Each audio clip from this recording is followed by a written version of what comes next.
L'intelligence et l'isolement, le paradoxe révélé par Schopenhauer.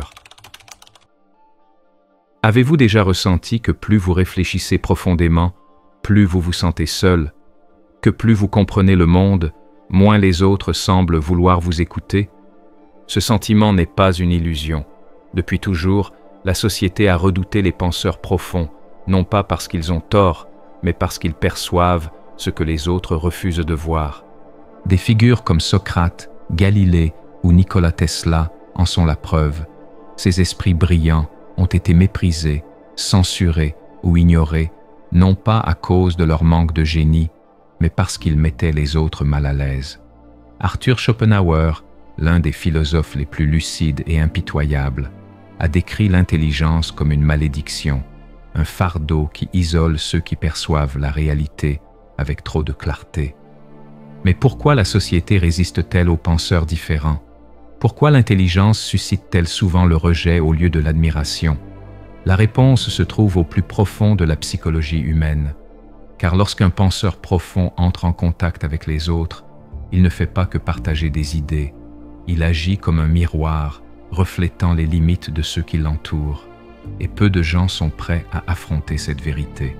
Dans cette vidéo, nous allons explorer les raisons profondes pour lesquelles l'intelligence conduit souvent à l'isolement, en nous appuyant sur la pensée de Schopenhauer et les découvertes modernes en psychologie.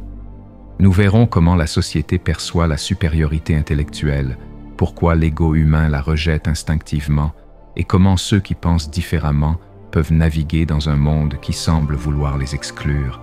Préparez-vous à découvrir une vérité inconfortable. Si vous vous êtes déjà senti isolé à cause de votre façon de penser, ce n'est pas un hasard, et encore moins une faiblesse. L'isolement des penseurs n'est pas un phénomène récent. Depuis l'Antiquité, les esprits les plus brillants ont souvent été perçus comme des menaces plutôt que comme des guides. Socrate, condamné à mort pour avoir remis en question les croyances de son époque, en est un exemple frappant. Galilée, en osant affirmer que la Terre tournait autour du Soleil, fut persécuté par l'Église. Nikola Tesla, malgré son génie, termina sa vie dans la solitude et l'oubli. Pourquoi ces esprits visionnaires ont-ils été rejetés? Parce qu'ils représentaient une rupture avec le statu quo. C'est ici qu'intervient Arthur Schopenhauer, un philosophe du XIXe siècle, connu pour son regard froid et tranchant sur l'existence. Pour lui, l'intelligence est une arme à double tranchant. Elle permet de comprendre le monde avec une clarté rare, mais elle éloigne aussi ceux qui ne sont pas prêts à voir la vérité. L'homme ordinaire est préoccupé par le présent immédiat, tandis que l'homme intelligent voit l'ensemble du tableau, écrivait-il. Et cette capacité à voir au-delà de l'immédiat crée une fracture sociale. Schopenhauer affirmait que la solitude est le prix à payer pour l'intelligence. Selon lui, les individus dotés d'une pensée profonde souffrent d'un décalage avec leur entourage, car leurs préoccupations ne sont pas celles du commun des mortels. Là où beaucoup recherchent le divertissement et les plaisirs immédiats, les esprits réfléchis cherchent du sens, de la vérité et une compréhension plus vaste du monde. Mais pourquoi cette distance se crée-t-elle? La réponse se trouve dans la psychologie humaine et le besoin de protection de l'ego. Les idées nouvelles et complexes ne sont pas toujours bien reçues, car elles remettent en cause des croyances profondément ancrées. Et face à l'inconfort, la réaction naturelle de nombreux individus est le rejet. Le mécanisme psychologique du rejet. Pour comprendre pourquoi l'intelligence provoque un tel malaise, il faut analyser le fonctionnement du cerveau humain face à la supériorité intellectuelle. Lorsqu'un individu rencontre quelqu'un de physiquement plus fort, il peut ressentir du respect ou de l'admiration. Face à une personne riche, il peut éprouver de l'envie, mais rarement un rejet total. En revanche, l'intelligence agit différemment. La raison? L'effet miroir. Un penseur profond ne se contente pas de partager des idées, il met involontairement en lumière les limites de compréhension des autres, et cela déclenche une réaction de défense. Des études en neurosciences montrent que lorsqu'un individu se sent intellectuellement inférieur, l'amygdale, la partie du cerveau responsable de la peur et de l'émotion, s'active. Cette réaction est instinctive. La personne ressent une menace, non pas physique, mais existentielle. Face à une telle situation, l'esprit humain adopte l'une de ces trois réponses. Le rejet. L'individu perçoit le penseur comme arrogant ou élitiste, même si ce dernier ne fait que partager des idées. La minimisation. Les pensées complexes sont réduites à des abstractions inutiles, jugées, pas pratiques ou trop compliquées.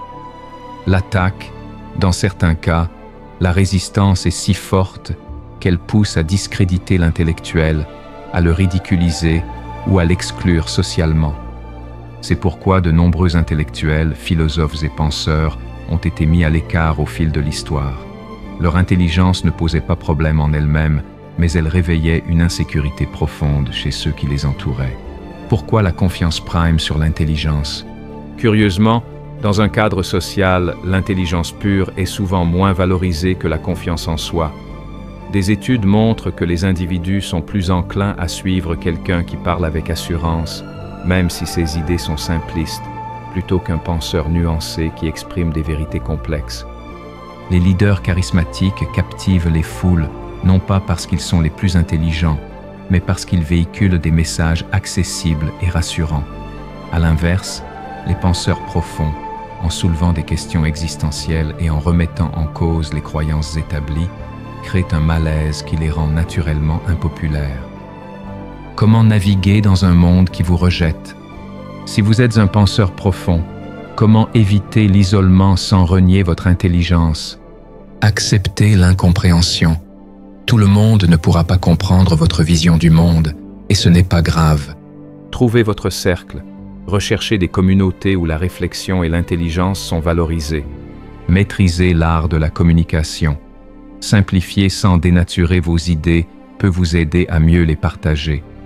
L'intelligence est une bénédiction autant qu'une malédiction. Elle vous permet de voir au-delà des apparences, mais elle vous isole aussi de ceux qui ne sont pas prêts à affronter certaines vérités.